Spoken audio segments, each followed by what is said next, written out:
Eh, Vamos a ver hoy todo lo que es norma oficial mexicana con respecto a la experimentación en seres humanos.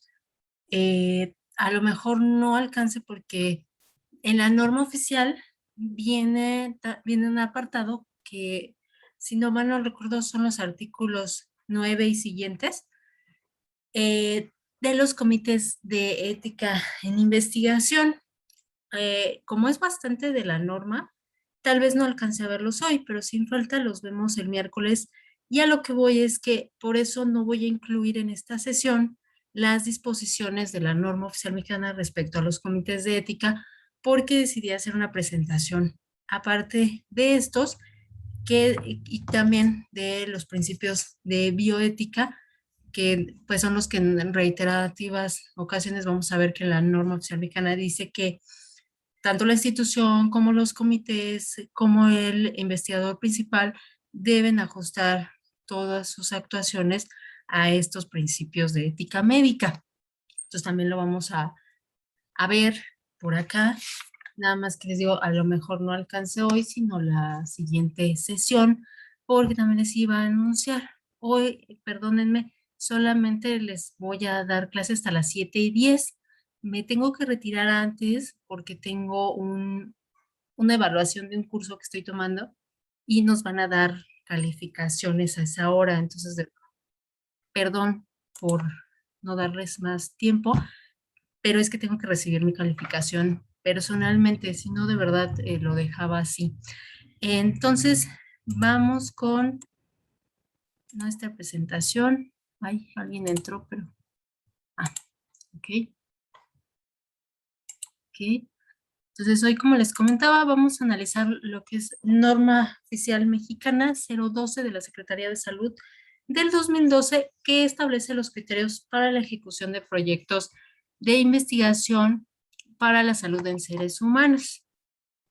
Yo dividí y van a estar medio desordenadas las disposiciones, pero porque quise hacerlo por temas, ¿sí? Pero son los contenidos y me estoy basando nada más en la norma y en disposiciones del reglamento de la Ley General de Salud en materia de investigación y en algunos artículos de la Ley General de Salud, sobre todo en el artículo 100 que encontraremos, pero vamos, todo ese es el marco legal que estoy ocupando para esta presentación. La norma oficial, de acuerdo a lo que nos establece en su mismo articulado, es que, o sea, su objetivo, pues, es establecer los criterios normativos y de carácter administrativo, ético y metodológico que correspondan o en concordancia con la Ley General de Salud y su reglamento en materia de investigación para la salud. Es decir, va a ampliar estas disposiciones que ya están consagradas en la Ley General de Salud y su reglamento en materia de investigación para la salud. Vamos a ver, digo, toda norma oficial mexicana, como ustedes también ya la conocerán, trae su parte de glosario. Yo solamente elegí algunos conceptos muy específicos, ¿sale? Pero si quieren profundizar en alguno, pues viene en esa parte. Yo solamente escogí unos 6, que son los que se me hacen los más esenciales para poder conocer todas las disposiciones y no tener lagunas. El primero es investigación para la salud, ¿no? Pues desde luego tenemos que definir qué es la investigación para la salud en seres humanos. Y bueno, lo que nos dice la disposición es que es aquella investigación en la que el sujeto de investigación va a ser el ser humano y que se debe desarrollar con el único propósito de realizar aportaciones científicas y tecnológicas para obtener nuevos conocimientos en materia de salud. De hecho, uno de los requerimientos que más adelante vamos a tener respecto al protocolo es que debe de justificar que no hay ese protocolo de investigación o ese proyecto de investigación debe de estipular específicamente que solamente, ay Dios, perdón, es que estoy poniendo esto en silencioso porque si no me va a distraer, debe de justificar que solamente a través de la investigación de seres humanos se puede obtener ese conocimiento, que no hay otra forma de obtener ese conocimiento que se está buscando. ¿Okay? Efecto adverso, que vemos que también es una de las responsabilidades que le va a establecer al instituto, eh, que tenga infraestructura suficiente para responder respecto al instituto o establecimiento donde se esté llevando a cabo la investigación. Tiene que tener suficiente infraestructura y capacidad para responder en sala de urgencias respecto al efecto adverso de la investigación. Y la norma lo define como el conjunto de signos y síntomas no calculados e inesperados que se presentan en un sujeto de investigación como consecuencia de la aplicación de maniobras experimentales previstas en un protocolo o proyecto de investigación para la salud en seres humanos y que potencialmente representan un riesgo para la salud. También veremos los mecanismos para responder eh, respecto a los tratamientos y estos efectos adversos, que es uno de los derechos del sujeto de investigación, que se garantice pues la reparación económica y material respecto a estos efectos adversos. La maniobra experimental, también es esencial conocer este concepto, se refiere al empleo de medicamentos o materiales respecto de los cuales aún no se tiene evidencia científica suficiente de que son eficaces terapéuticamente o para la rehabilitación, o bien se pretenda la modificación de las indicaciones terapéuticas de productos ya conocidos, ¿sí?, en un sujeto de investigación con la finalidad de obtener información científica respecto de la eficacia de su salud con fines preventivos, diagnósticos, terapéuticos o rehabilitatorios. A eso se refiere la maniobra experimental, que es lo que es el quid, es lo que va a caracterizar pues, esta investigación. El sujeto de investigación, pues desde luego es el individuo que va a otorgar el consentimiento, va a firmar el consentimiento eh, informado por sí mismo o por conducto de su representante legal para que en su persona sean practicados determinados procedimientos con fines de investigación para la salud en seres humanos. El protocolo o proyecto de investigación para la salud en seres humanos, que yo también uno dice protocolo, pero lo cierto es que el protocolo no es el mejor concepto. La verdad, y qué bueno que la norma primero dice proyecto, y uno se queda porque para todo le dicen a uno protocolo, ¿no? A mí, tu protocolo de doctorado, revisa los protocolos de los maestrantes. Entonces, por eso no trae protocolo, pero el protocolo es algo, se refiere a disposiciones y directrices que están ahí y que son inamovibles, ¿no? Por eso el protocolo que se va a seguir, o sea, es algo que no se debe de modificar y que se debe de seguir estrictamente. Pero por eso les digo, ¿y qué va? El protocolo es algo que no se puede cambiar.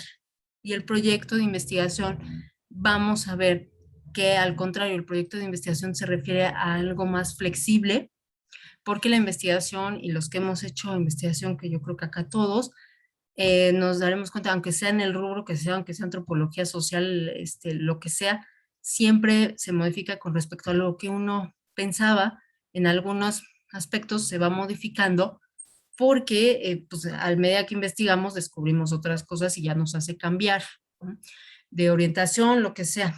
Por eso también se admiten enmiendas, que ahorita vemos la definición, y se admiten las enmiendas, por eso, por la naturaleza del proyecto. Un proyecto de investigación es aquello que acepta modificaciones porque es flexible, así que lo más correcto es llamarle proyecto de investigación, y la norma oficial lo define como el documento que describe la propuesta de una investigación para la salud en seres humanos, conforme al objetivo y campo de aplicación de esta norma, entregado al menos por los capítulos. Más adelante veremos la integración. Acá ya no se las incluí porque cuando veamos los requisitos del protocolo, veremos también cómo se integra y los documentos anexos. Por eso no viene incluido aquí en la definición. La enmienda, como les decía, pues si acepta modificaciones, pues tenemos que regular esa parte. La enmienda es cualquier cambio a un documento que forma parte del proyecto o protocolo de investigación, derivado de variaciones a la estructura metodológica, sustitución del investigador principal o ante la identificación de riesgos en los sujetos de investigación. Los documentos susceptibles de enmienda son el proyecto protocolo, la carta de consentimiento informado, manual del investigador, documentos para el paciente, escalas de medición y el cronograma. En los casos en los que se encuentre, y esto también, la enmienda en relación con el artículo 10.3, que también se puede enmendar o suspender también. En los casos en que se encuentre en peligro la vida de los sujetos de investigación, las enmiendas podrán ser aplicadas de inmediato, porque bueno, nos marca todo un proceso que el investigador principal tiene que informar al comité, y también hay que informar a la Secretaría de Salud, desde luego, porque es la que va a supervisar toda la investigación y el proceso. Entonces hay que avisar y tienen que pasar ciertos días para que se dé el acuerdo, pero cuando se pone en peligro la vida de los sujetos de investigación, estas enmiendas podrán ser aplicadas de inmediato. Desde luego, previa aprobación del Comité de Ética en investigación, y posteriormente, pues ya vendrá la autorización de la Secretaría, todo lo cual deberá de estar en constancia documental, desde luego, y esto les digo en relación con el artículo 10.3 de la norma. Entonces, bueno, ya que vimos el marco conceptual, nos vamos a aproximar pues, lo que es al proyecto de investigación, principalmente los elementos que los podríamos resumir también como la norma oficial nos establece en los elementos de planeación, de programación, organización y presupuesto.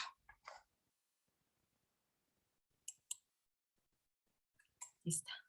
Ahora, ¿quién nos tiene que autorizar el protocolo antes de profundizar en el protocolo? La Secretaría de Salud, de acuerdo a la norma oficial mexicana, es la que tiene las facultades y ella lo va a autorizar a través de un acto administrativo.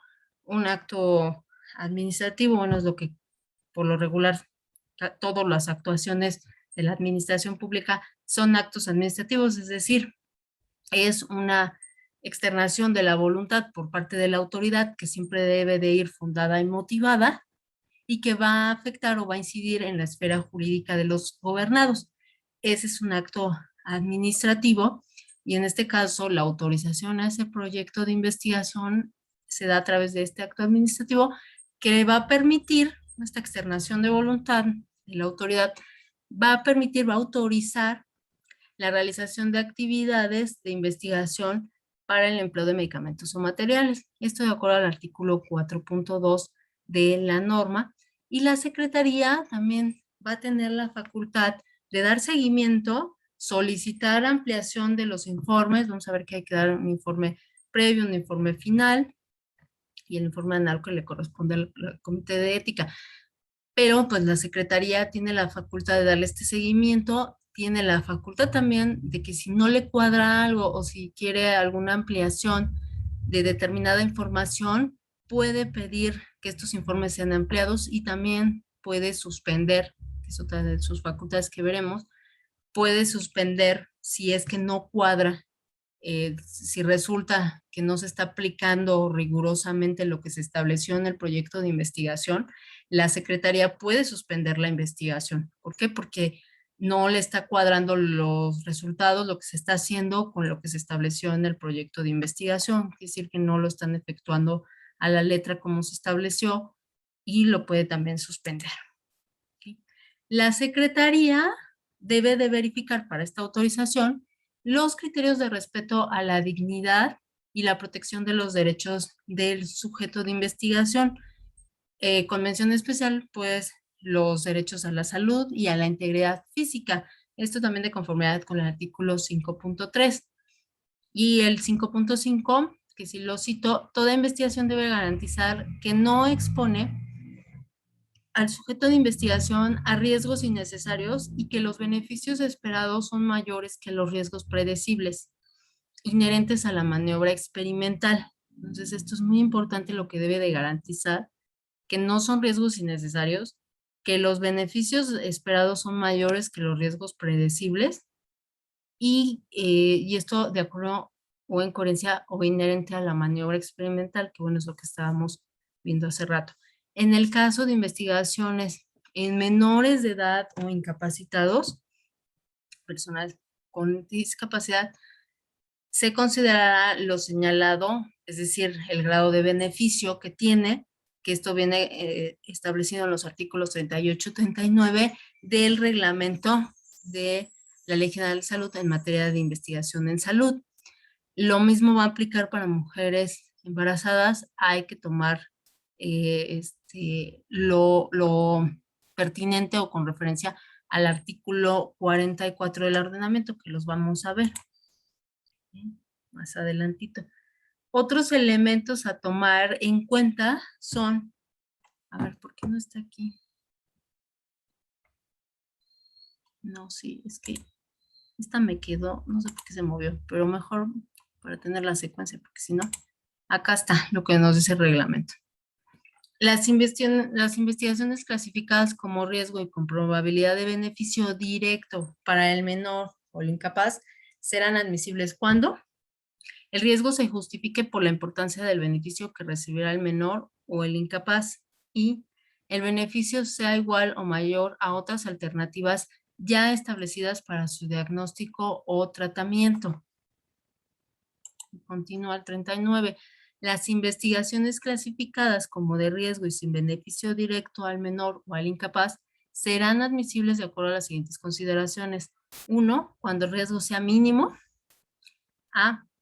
La intervención o procedimiento deberá representar para el menor o el incapaz una experiencia razonable y comparable con aquellas inherentes a su actual o esperada situación médica, psicológica, social o educacional. Y la intervención del procedimiento deberá tener altas probabilidades de obtener conocimientos generalizables sobre la condición o enfermedad del menor o del incapaz, que sea de gran importancia para comprender el trastorno o para lograr su mejoría en otros sujetos. Entonces, esto es lo que nos establece al respecto de los incapaces. Esta parte también que continúa el artículo 39.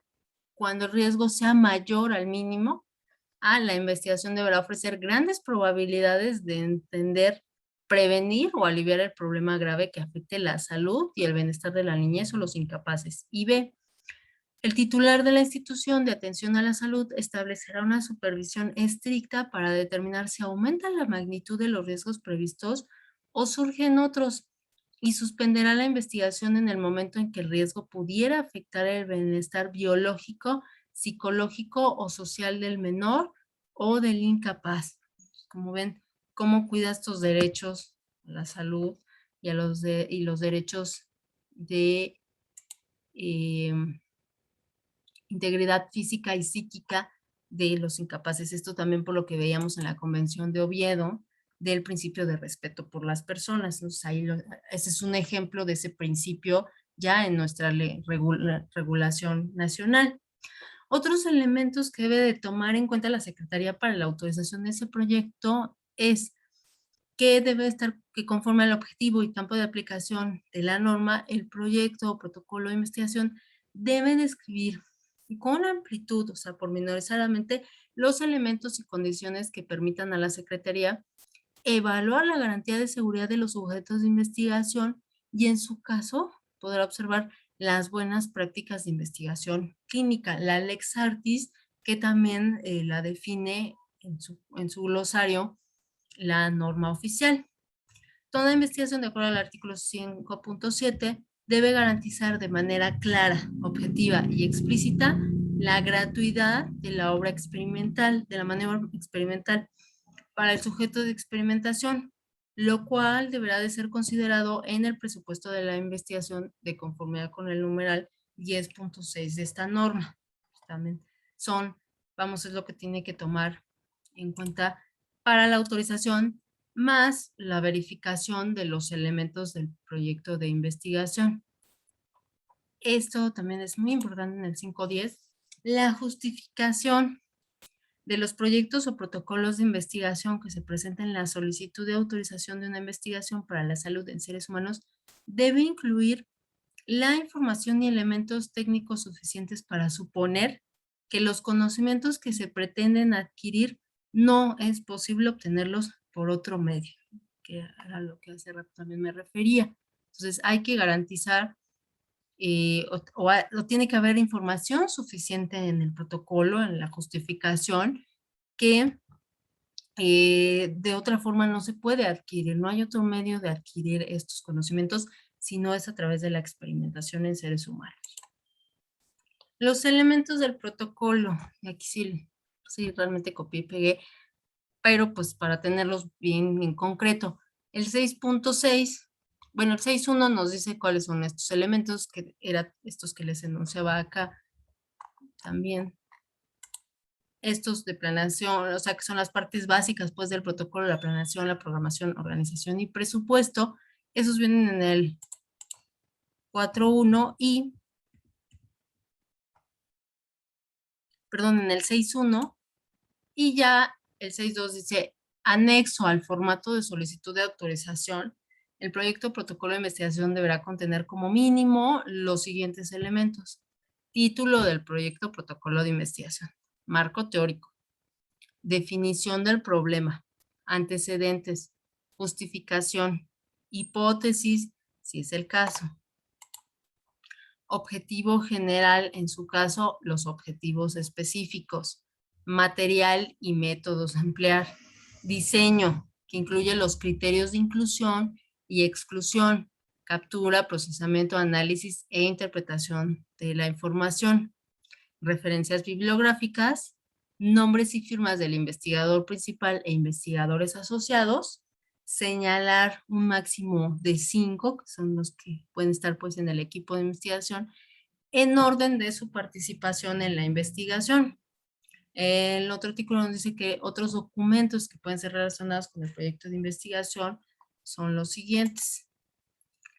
El formato de solicitud para la autorización de un proyecto o protocolo de investigación se deberá anexar un escrito libre que contenga la siguiente información.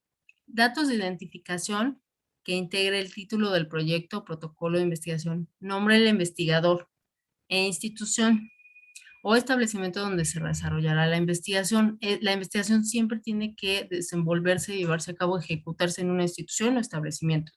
Por eso incluso hay obligaciones mancomunadas que más adelante veremos que se van a, pues, a compartir esa responsabilidad con el investigador principal y con la institución o establecimiento. Entonces hay que, en ese documento hay que anexar el nombre del establecimiento y la unidad o departamento o servicios a los que estará adscrita.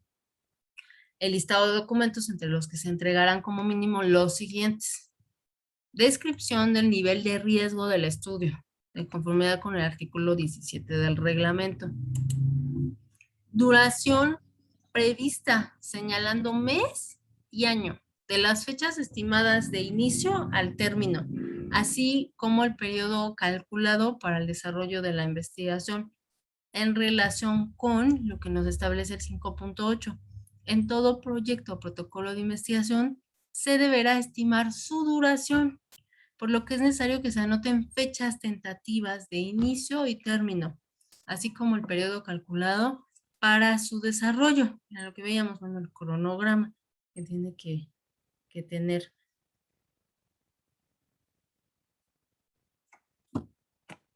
Indispensable también de acuerdo al 5.9.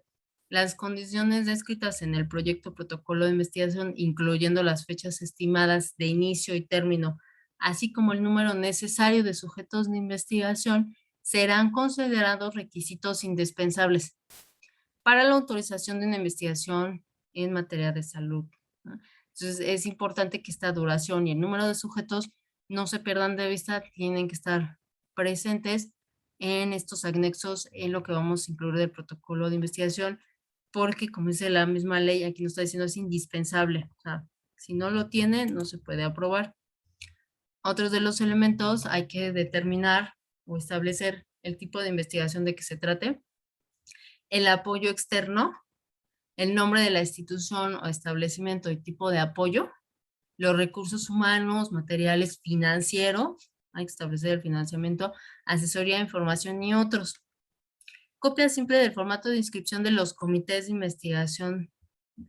investigación ética y en su caso de los comités de bioseguridad con acuse de recibo a la Secretaría, ¿ok? Porque pues, el comité va a avalar y va a aprobar también ese protocolo. La carta de autorización del titular de la institución o establecimiento para que se lleve a cabo la investigación o parte de ella en sus instalaciones.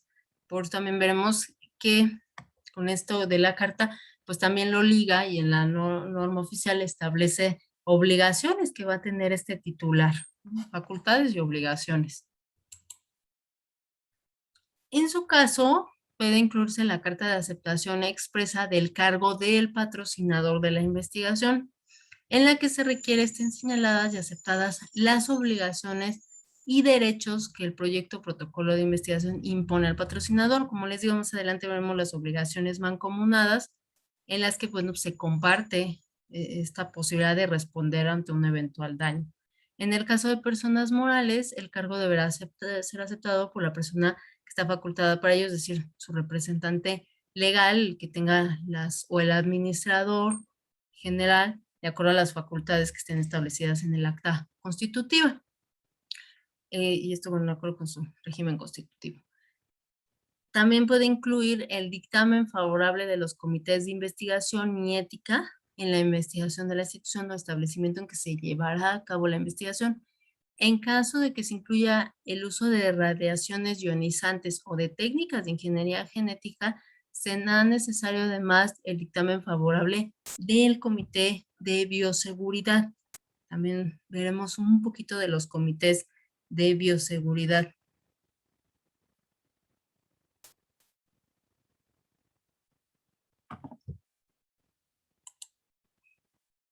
Otros elementos, la descripción genérica de los recursos con que se cuenta para el manejo de urgencias médicas, la estructura y también los recursos, de acuerdo con el tipo de estudio de investigación que se desarrolle. La atención médica deberá de brindarse con recursos propios o a través de terceros, eso lo veremos más adelante. Se puede que también la institución donde se esté llevando a cabo la investigación tiene que tener, si ella no comprueba que tiene la infraestructura suficiente, entonces tiene que tener un convenio formado con un tercero de que les ayudará y que ese tercero cuenta con la infraestructura necesaria para la intervención en urgencias debido a las maniobras. Este hecho se deberá consignar en el contenido de la descripción genérica a que se refiere el presente numeral, ¿no? Como les digo, este convenio, si es que lo va a prestar un tercero, se tiene que anexar ese convenio que exista con ellos. Desde luego, tiene que incluirse el modelo de la carta de consentimiento, o consentimiento informado. En la norma oficial lo maneja como carta de consentimiento informado, ¿okay? En materia de investigación. Y bueno, eso son todo lo que se tiene que anexar. Es importante señalar que los expedientes de estos sujetos de investigación, conforme se va desarrollando la investigación, desde luego, serán considerados como expedientes clínicos. Tienen la calidad de expediente clínico. También, bueno, solamente voy a ver también muy pequeñito lo del expediente clínico en lo que nos atiende aquí en la otra sesión, porque ahorita si no sería ya mucho. ¿Cuál es la naturaleza? Que bueno, pues no sé, la naturaleza jurídica de ese expediente clínico es un documento público y por consecuencia, pues todo lo que hace prueba plena, las consecuencias pues de un documento público, el uso, la tendencia de quién lo debe de tener, quién puede usar quién tiene acceso y quién puede usar la información para el mismo. Hay que conocer esa naturaleza, pero por ahorita lo veré en la siguiente sesión, muy poquito, sí, porque hay una norma oficial del expediente clínico, esa es la que analizaríamos someramente, ¿ok? Respecto a la responsabilidad y daños, que esto se los puse antes que nada también, primero, el presupuesto de la investigación debe de incluir la disponibilidad de un fondo financiero, así como los mecanismos para garantizar la continuidad del tratamiento médico y la indemnización a que legalmente tendrá derecho el sujeto de investigación en caso de sufrir daños directamente relacionados con la misma. En su caso, este fondo financiero puede ser cubierto con el seguro de estudio de acuerdo con el artículo 5.14. El financiamiento. En caso de que la investigación sea patrocinada por algún organismo público o privado, deberá garantizarse que ello no generará conflictos de interés que puedan provocar la interrupción del tratamiento para el sujeto de investigación, para lo cual deberá anexarse al proyecto o protocolo de investigación una explicación detallada de los recursos con que se cuenta y la forma en que serán proporcionados y distribuidos. ¿Okay? De acuerdo también a la definición, a las definiciones en la norma, el patrocinador es una persona física o moral que acepta responsabilidades que se expresan por escrito o que quedan consignadas por escrito para participar y financiar total o parcialmente un protocolo, un proyecto de investigación. En caso de que la investigación sea patrocinada por algún... Ay, no.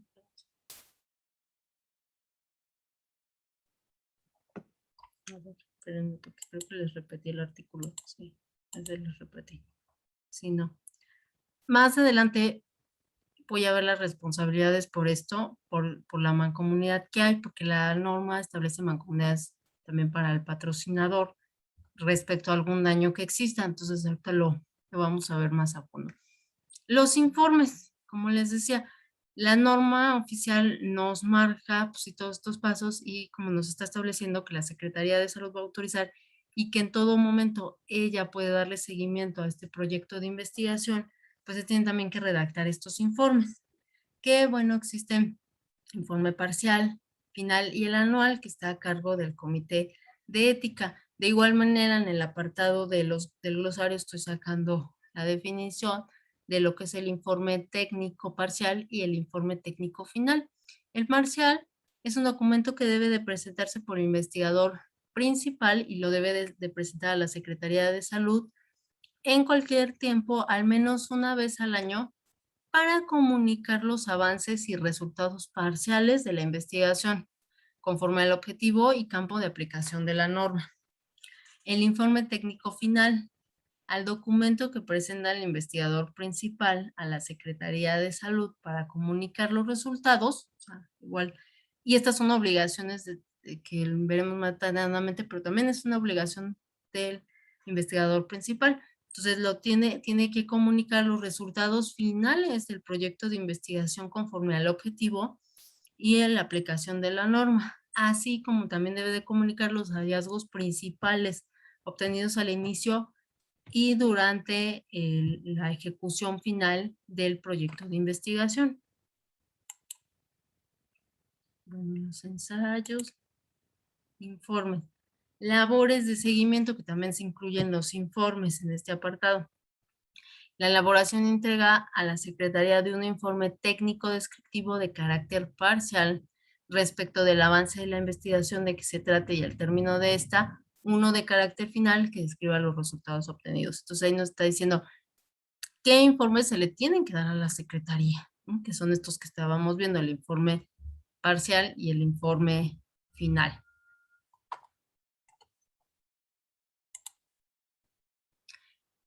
En los informes pues, tiene el cometido de señalar los resultados, incluye también detallar el área metodológica, las técnicas y procedimientos clínicos, epidemiológicamente, perdón, nuevos medicamentos o mejora de los existentes, productos biológicos para uso en humanos, equipo médico, prótesis, ortesis y ayudas funcionales, material de curación quirúrgico y productos higiénicos, agentes de diagnóstico u otros, ¿no? Todo esto también se tiene que incluir y detallar en los resultados. Esto de conformidad con el artículo 7.11.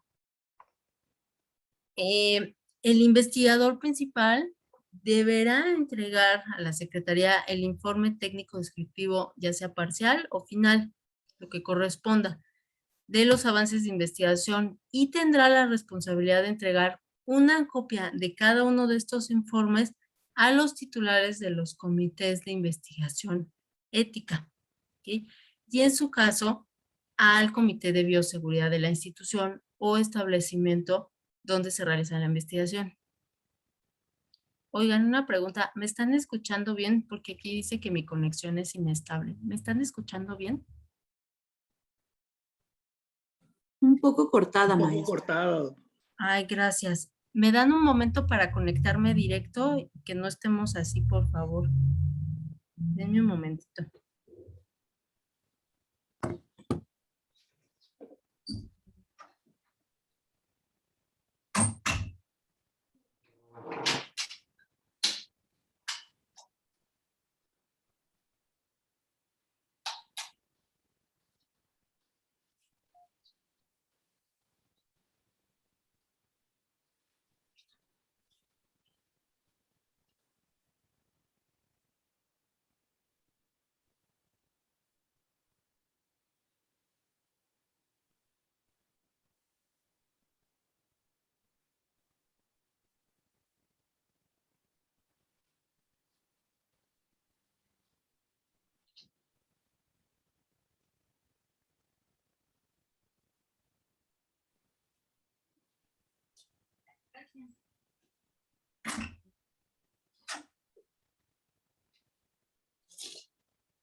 Listo.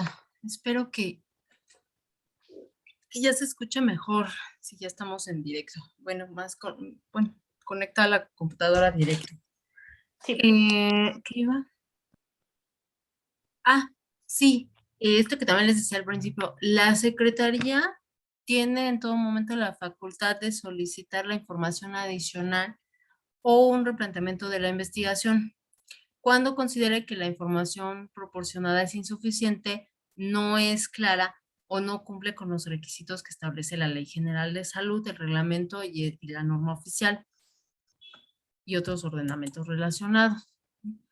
Aquí están los otros tipos de informe, el informe anual, el final y parcial, que bueno, me permito aquí leerlos. El anual es el que debe de presentar los comités de investigación ética y en su caso el comité de bioseguridad a la Secretaría de Salud durante los primeros 10 días del mes de junio de cada año. Y esto, bueno, va a ser un informe sobre la integración y actividades que ha llevado a cabo el comité. Como les digo, ya más adelante pues veremos las funciones de los comités y cómo se integran. El informe técnico final es el documento que va a presentar el investigador principal ante la Secretaría de Salud para comunicar los resultados finales de un protocolo o proyecto de investigación conforme al objetivo y campo de aplicación de la norma, así como en este informe final presentar los principales hallazgos obtenidos al inicio, durante y final de la ejecución. Y el informe técnico parcial, igual, es lo que lo presenta el investigador principal ante la Secretaría en cualquier tiempo, al menos una vez al año, para comunicar cuáles son los avances, qué resultados parciales se han obtenido respecto a la investigación conforme al objetivo y campo de la norma. ¿Okay? Los informes, bueno, parciales o finales van a tener también, o sea, se deben incluir en estos informes los datos de identificación, entre los cuales se va a incluir qué tipo de informe es, si es parcial o final, la fecha de inicio del estudio, la fase en la que está el estudio, el periodo o etapa con relación a los resultados o avances reportados. Va a incluir también los materiales y métodos, mencionando los aparatos e instrumentos y haciendo referencia a los mecanismos de control de calidad y seguridad con que fueron utilizados. Los resultados mismos que deberán presentarse en forma descriptiva y apoyados con cuadros, gráficas, dibujos o fotografías, según sea el caso, a los que deberá anexarse el análisis e interpretación correspondientes. Okay. Las conclusiones también deben incluirse en estos informes. Deberá describir si tuvieron relación o no con la hipótesis, así como con los objetivos planteados en el proyecto o protocolo de investigación. Las referencias bibliográficas, con la bibliografía, se deben de detallar los que sirvieron de base para la planeación y ejecución de la investigación, así como los que sirvieron, los libros, los artículos que sirvieron para el análisis de los resultados. Y también se incluyen los anexos que el investigador principal considere necesarios para el sustento o respaldo de ese informe técnico descriptivo o los que requiera la institución o establecimiento en donde se lleve a cabo la investigación. Responsabilidades. ¿Cuáles son? Y también ahorita vemos las obligaciones.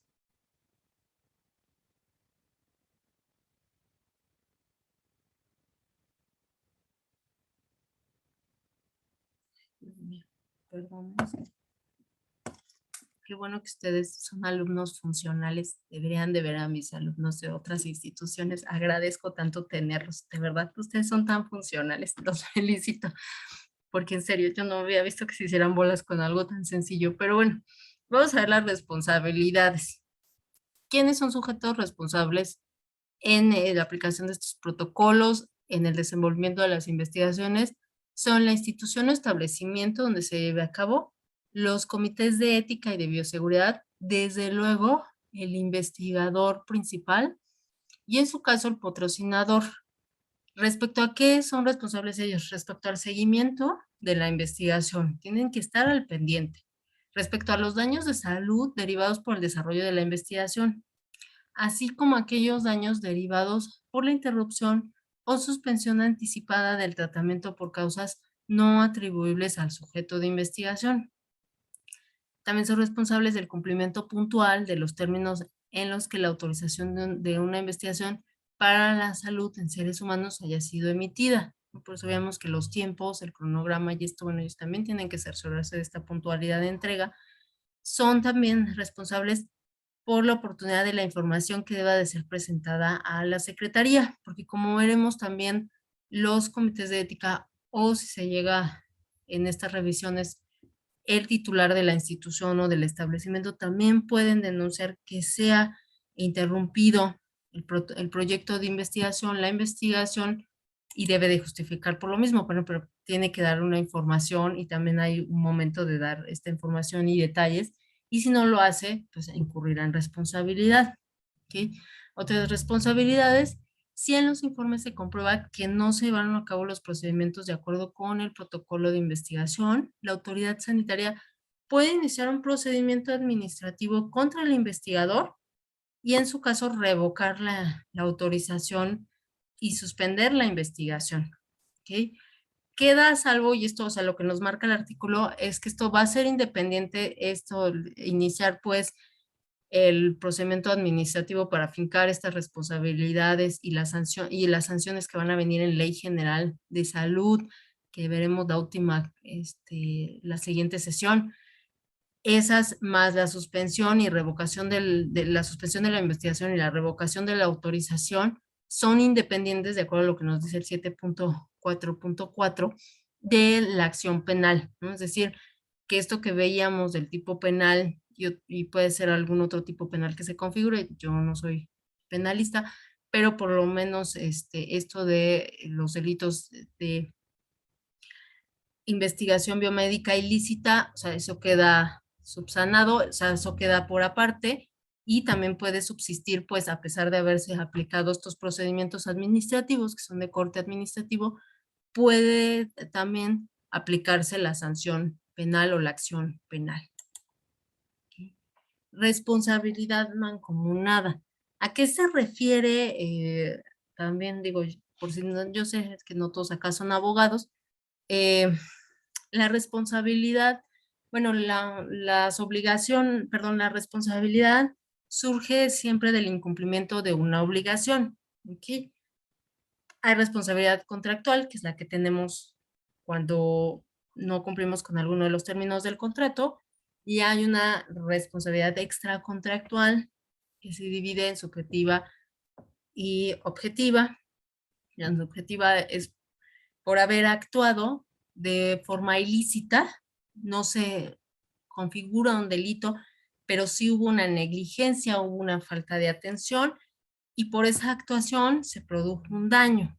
Daño en materia civil o como se define en derecho de daños, que sí le llaman también a la responsabilidad civil, es un menoscabo en el patrimonio de la persona, ¿ok? Y ese menoscabo puede también ser lo que es un daño moral, cuando se configura algún daño en la vida o en la integridad física y psíquica de las personas, o también en otros derechos que componen este patrimonio moral, que son los derechos de la personalidad, el derecho al honor, el derecho a la vida, etc. etc., ¿no? Entonces, vamos, todo eso es, por eso entra bajo responsabilidad, ¿ok?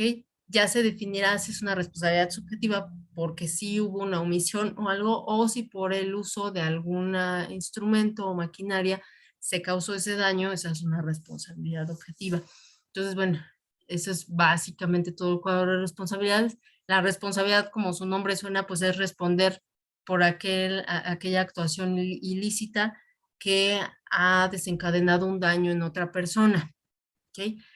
A eso va. Y la responsabilidad, bueno, en obligaciones, como les decía, una de que nos dicen las fuentes de las obligaciones, ¿no? Pues dicen los contratos y, todo, y la responsabilidad civil o la responsabilidad en otras materias como la administrativa, que en este caso también va enmarcada hacia la responsabilidad administrativa, parte de las obligaciones, ¿ok? Obligaciones y deberes que aquí están establecidos en la norma oficial mexicana y que si no se cumplen, pues implica esta responsabilidad, hay que responder. En el caso de una obligación mancomunada, que por eso le estoy echando todo este rollo, las obligaciones mancomunadas son aquellas obligaciones donde existe pluralidad de sujetos. Pueden ser sujetos activos o pasivos, es decir, puede haber mancomunidad de acreedores o puede haber mancomunidad de deudores.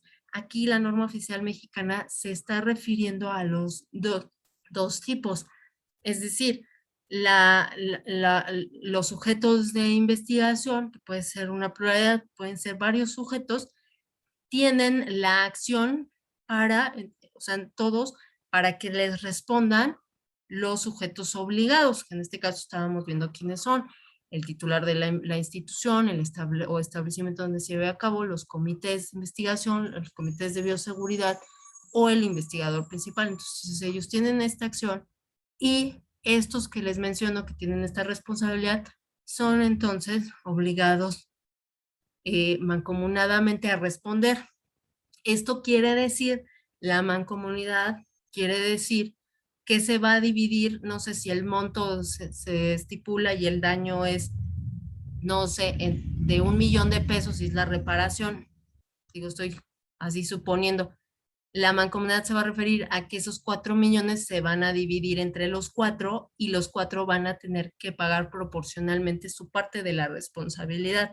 Es decir, entre todos van a cumplir, ¿ok? A eso se refiere lo mancomunado, ¿no? A diferencia de otro tipo de obligaciones en las que puede haber sujetos, pluralidad de sujetos, y con que uno solo cumpla libera a los demás. Aquí no observamos este tipo de obligaciones, sino que por eso se refiere a una obligación mancomunada y todos tienen que responder de igual manera para subsanar ese daño que existió, ¿sale? Y ese era todo mi sermón que les iba a dar de obligaciones, pero bueno, es para qué, porque pienso que a lo mejor no todos son abogados y esto, lo mancomunado, pues sí, los abogados nosotros lo vemos porque tenemos un curso de obligaciones y entendemos, ¿no? La diferencia entre una obligación conjuntiva, alternativa. Las conjuntivas son estas que les digo, puede haber una pluralidad de sujetos obligados, pero con uno solo que responda, se tiene subsanado todo y se tiene cubierta la obligación. En las mancomunadas no parece, no se verifica esa situación. Tienen que responder todos los deudores, los pasivos en la obligación, que son los deudores, en este caso, estos que les estoy mencionando, todos tendrían que responder, ¿ok? Entonces, el artículo 11.4 dice que cuando la investigación implique la aplicación combinada de un procedimiento en fase experimental con otro método ya probado, o sea, van a combinar estos dos, va a haber y la responsabilidad de la seguridad del individuo a causa del carácter del paciente sujeto de investigación, porque a la vez es paciente y sujeto de investigación, es mancomunada. Y aquí nos marca otro caso de mancomunidad, ¿no? Por eso también les quería explicar. Es mancomunada, ¿sí? Y aquí incluso lo extiende a otro más, que es otro sujeto que quien es el médico responsable del método aprobado, ¿no? De ese tratamiento. Entonces aquí va a responder, en este caso del 11.4, mancomunadamente responde el investigador principal y el método, perdón, y el médico responsable del método aprobado, ¿sí? Otro caso en mancomunidad. Esto también, el 11.1, la seguridad del sujeto de investigación respecto del desarrollo de la maniobra experimental es responsabilidad de la institución o establecimiento del investigador principal y del patrocinador, para que vean cuáles son las responsabilidades, ¿no? Es responsabilidad de la institución o establecimiento, te está diciendo quién, del investigador principal y del patrocinador, ¿no? Estos tres tienen responsabilidad ahí, ¿no? Entonces hay que observar esto, y esto de conformidad o en relación con el artículo 7.2 de la norma oficial mexicana, que nos marca la experimentación en seres humanos, ¿ok? Me voy con, pero déjenme ver la hora. Ay, son 7:02.